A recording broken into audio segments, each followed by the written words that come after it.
सियावर रामचंद्र की जय। भक्तों, आप सभी का मेरे चैनल भक्ति कथा सागर में बहुत बहुत स्वागत है।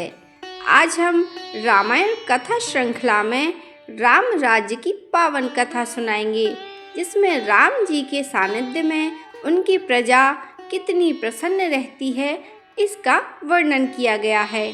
तो आइए हम कथा का श्रवण करते हैं। अयोध्या नगरी में भगवान श्री राम, माता सीता और चारों भाइयों के शुभ आगमन के बाद ऐसा प्रतीत होता था मानो स्वयं स्वर्ग पृथ्वी पर उतर आया हो। जिस अयोध्या ने वर्षों तक अपने राजकुमारों के वात्सल्य, विनम्रता और आदर्शों को देखा था, अब वही अयोध्या अपनी नई महारानियों के आगमन से और भी अधिक पवित्र और आनंदमयी हो उठी थी। राजमहल से लेकर साधारण नागरिक के घर तक केवल एक ही चर्चा थी, रघुकुल के चारों राजकुमारों और उनकी धर्मपरायण पत्नियों के गुणों की।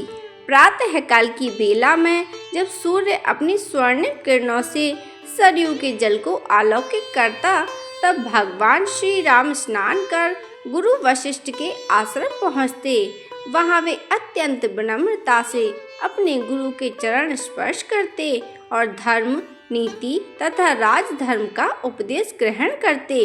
यद्यपि वे स्वयं भगवान विष्णु के अवतार थे, फिर भी उन्होंने कभी अपने ज्ञान का अभिमान नहीं किया। वे सदैव यह संदेश देते थे कि गुरु के बिना जीवन का मार्ग पूर्ण नहीं होता। गुरु वशिष्ठ उन्हें राज्य संचालन की सूक्ष्म बातें बताते, प्रजा का पालन कैसे किया जाए, न्याय किस प्रकार निष्पक्ष हो, राजा का आचरण कैसा होना चाहिए और किस प्रकार राजा अपने सुख से पहले प्रजा के सुख का विचार करे। श्री राम उन प्रत्येक वचनों को अत्यंत श्रद्धा से सुनते और उन्हें अपने जीवन में उतारने का संकल्प लेते। उधर माता सीता भी अयोध्या के राजमहल में अपनी नई भूमिका को अत्यंत सहजता और प्रेम से निभा रही थीं। प्रातःकाल वे सबसे पहले कुलदेवी और भगवान की पूजा करती, फिर अपनी तीनों माताओं, माता कौशल्या, माता कैकेयी और माता सुमित्रा के चरण स्पर्श कर उनका आशीर्वाद लेती। उनके व्यवहार में इतना अपनापन था कि तीनों माताएं उन्हें अपनी पुत्री से भी अधिक स्नेह करने लगीं। माता कौशल्या प्रायः कहती, सीता केवल मिथिला की राजकुमारी नहीं, वह इस रघुकुल की मर्यादा और लक्ष्मी हैं। उनके आने से महल में सुख, शांति और समृद्धि का वास हो गया है। माता सीता अपनी देवरानियों उर्मिला, मांडवी और श्रुतकीर्ति के साथ मिलकर महल की व्यवस्थाओं का ध्यान रखती। वे स्वयं दासियों से मधुर व्यवहार करती और प्रत्येक व्यक्ति का सम्मान करती। उनके विनम्र स्वभाव ने पूरे राजमहल का हृदय जीत लिया था। भगवान श्री राम का जीवन अत्यंत सरल था। वे राजकुमार होकर भी कभी वैभव का प्रदर्शन नहीं करते थे। महल में जो भोजन सभी के लिए बनता, वही प्रसन्नता से ग्रहण करते, सेवकों से स्नेहपूर्वक बात करते और उनकी समस्याएं भी सुनते। वे जानते थे कि सच्चा राजा वही होता है जो अपने राज्य के सबसे छोटे व्यक्ति का भी सम्मान करे।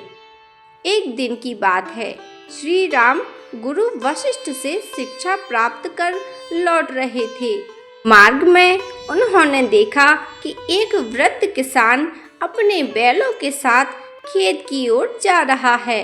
वृद्ध के हाथों में भार अधिक था। श्री राम तुरंत रथ से उतरे और स्वयं उसका बोझ उठाकर खेत तक पहुंचाया। किसान ने जब देखा कि उसकी सहायता करने वाला स्वयं अयोध्या का युवराज है, तो वह भाव विभोर होकर उनके चरणों में गिर पड़ा। श्री राम ने उसे उठाकर कहा, बाबा, सेवा करने से कोई छोटा नहीं होता। प्रजा का सुख ही राजा का सबसे बड़ा सम्मान है। यह समाचार शीघ्र ही पूरे नगर में फैल गया। लोगों के हृदय में श्री राम के प्रति श्रद्धा और भी बढ़ गई। ऐसी अनेक घटनाएं प्रतिदिन घटित होती थीं। कभी वे किसी बीमार वृद्ध का हाल पूछने पहुंच जाते, कभी किसी निर्धन परिवार को गुप्त रूप से सहायता दिलवाते, तो कभी नगर के बच्चों के बीच बैठकर उनसे स्नेहपूर्वक बातें करते। वे प्रत्येक व्यक्ति को अपने परिवार का ही सदस्य मानते थे। उधर भरत भी अत्यंत सरल त्यागी स्वभाव के थे। लक्ष्मण अपने बड़े भाई की सेवा में सदा तत्पर रहते थे, जबकि शत्रुघ्न भरत के साथ राज्य के विभिन्न कार्यों में सहयोग करते। चारों भाइयों का परस्पर प्रेम देखकर अयोध्या के लोग कहा करते, ऐसे भाई संसार में दुर्लभ हैं। एक दिन महाराज दशरथ ने राज्यसभा में श्री राम को अपने साथ बैठाया। अनेक राज्यों से आए दूत अपनी अपनी समस्या लेकर उपस्थित हुए। श्री राम ने प्रत्येक विषय को धैर्यपूर्वक सुना और अत्यंत न्यायपूर्वक सुझाव दिए। उनकी बुद्धिमत्ता देखकर सभा में उपस्थित सभी मंत्री और विद्वान आश्चर्यचकित रह गए। मंत्री सुमंत ने महाराज दशरथ से कहा, महाराज, श्री राम में एक आदर्श राजा के सभी गुण विद्यमान हैं। वे करुणा, न्याय, धैर्य और विनम्रता की साक्षात मूर्ति हैं। दशरथ के मुख पर गर्व की मुस्कान आ गई, परंतु उनके मन में अभिमान नहीं, केवल ईश्वर के प्रति कृतज्ञता थी। समय इसी तरह व्यतीत होने लगा। उधर अयोध्या की प्रजा का प्रेम दिन प्रतिदिन बढ़ता जा रहा था। नगर में जब भी श्री राम निकलते, लोग अपने अपने कार्य छोड़कर उनके दर्शन करने दौड़ पड़ते। स्त्रियां अपने घरों की छतों से पुष्प वर्षा करती और वृद्ध उन्हें देखकर आशीर्वाद देते। छोटे छोटे बालक जय श्री राम का उद्घोष करते हुए उनके पीछे पीछे चल पड़ते। भगवान श्री राम भी प्रत्येक व्यक्ति का अभिवादन अत्यंत विनम्रता से करते। वे कभी किसी को अपने से छोटा नहीं समझते थे। यदि कोई निर्धन व्यक्ति भी उन्हें प्रणाम करता, तो वे उसी आदर से उनका अभिवादन स्वीकार करते, जैसे किसी बड़े ऋषि या राजा का। माता सीता भी समय समय पर नगर की स्त्रियों से मिलती। वे उनके सुख दुख पूछती, निर्धनों की सहायता करती और सभी को प्रेम पूर्वक धर्म तथा परिवार की मर्यादा का महत्व समझाती। उनके व्यवहार से अयोध्या की स्त्रियां उन्हें केवल महारानी नहीं, बल्कि अपनी बेटी और बहन के समान मानने लगीं।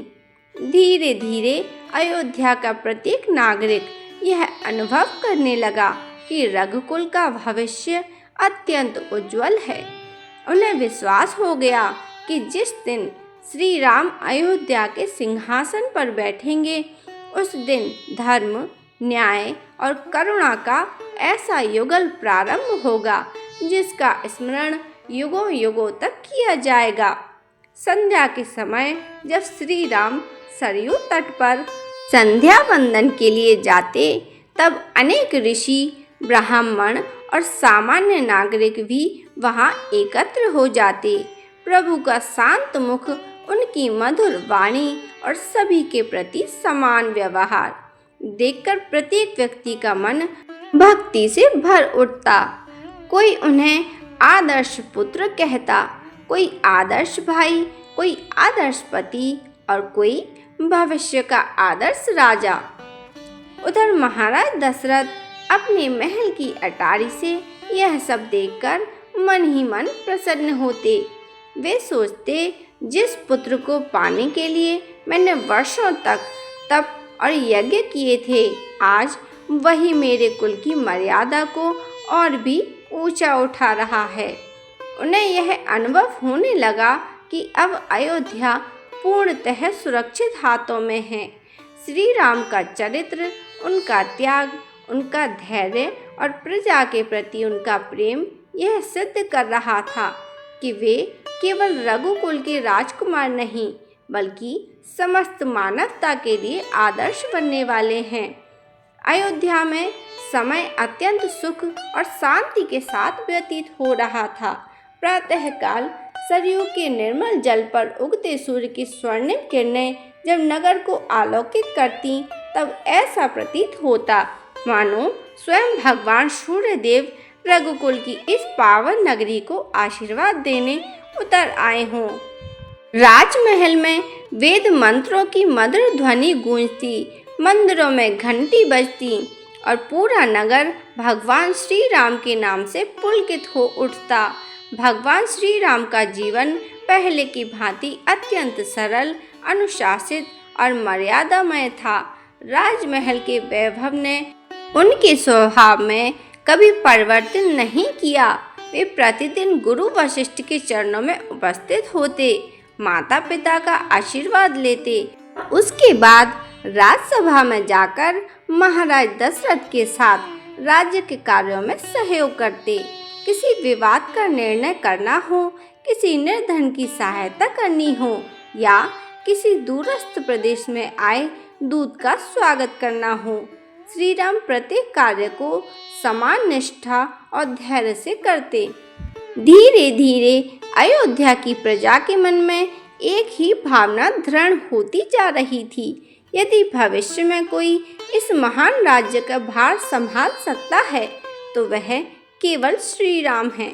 नगर के चौक चौराहे पर, व्यापारियों की दुकानों पर, ऋषियों के आश्रमों में और किसानों के बीच एक ही चर्चा होने लगी, कब वह शुभ दिन आएगा जब हमारे प्रिय राम युवराज बनेंगे। लोग कहते, जिनके हृदय में अहंकार का लेश नहीं, जो सत्य और धर्म का पालन करते हैं, जो प्रजा को अपने परिवार की तरह प्रेम करते हैं, वही अयोध्या का योग्य उत्तराधिकारी है। एक दिन महाराज दशरथ राजमहल की ऊंची अटारी पर खड़े होकर अयोध्या को निहार रहे थे। उनके केस अब श्वेत होने लगे थे। समय के प्रभाव को वे स्पष्ट अनुभव कर रहे थे।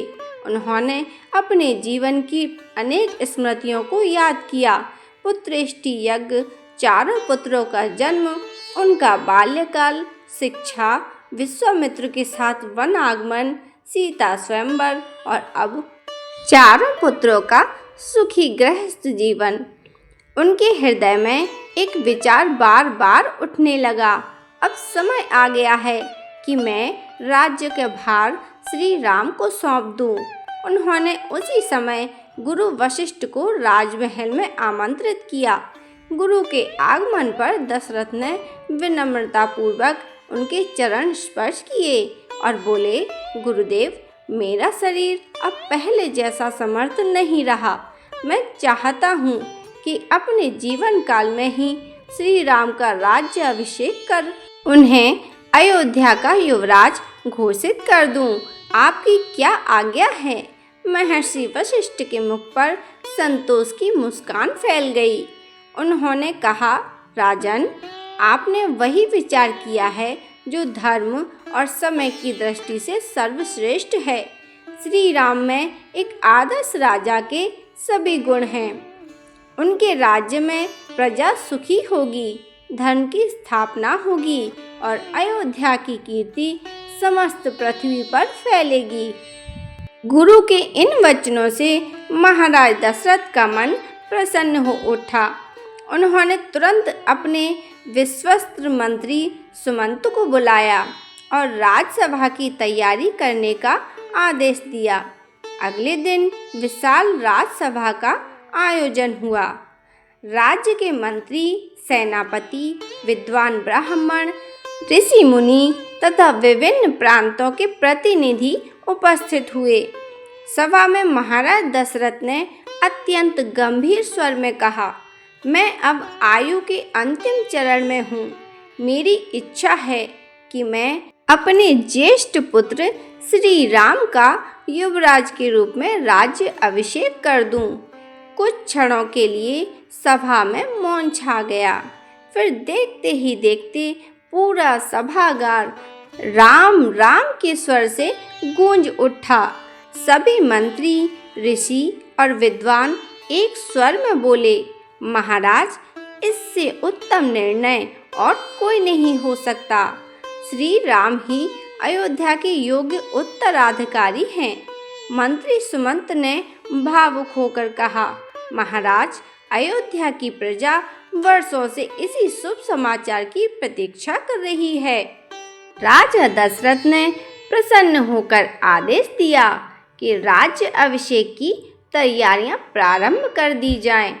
यह समाचार कुछ ही समय में संपूर्ण अयोध्या में फैल गया। नगर में आनंद की ऐसी लहर दौड़ी जैसी वर्षों से किसी ने नहीं देखी थी। घर घर दीप सजने लगे, मंदिरों में विशेष पूजा होने लगी, स्त्रियां मंगल गीत गाने लगीं, बच्चे हर्ष से नाच उठे, व्यापारी अपने प्रतिष्ठानों को फूलों और ध्वजों से सजाने लगे। उधर जब यह समाचार भगवान श्री राम तक पहुंचा तो उनके मुख पर न गर्व था न उत्साह का प्रदर्शन। वे पहले की तरह शांत रहे। उन्होंने माता कौशल्या और महाराज दशरथ के चरण स्पर्श किए और विनम्र स्वर में कहा, पिताश्री, मेरे लिए सबसे बड़ा सौभाग्य आपकी सेवा करना है। यदि आपकी आज्ञा से मुझे कोई दायित्व मिलता है तो मैं उसे ईश्वर की सेवा समझकर निभाऊंगा। श्री राम की यह विनम्रता देखकर महाराज दशरथ की आंखें भर आईं। उन्होंने मन ही मन सोचा, यही तो कारण है कि संपूर्ण अयोध्या राम को अपने हृदय में बसाए हुए हैं।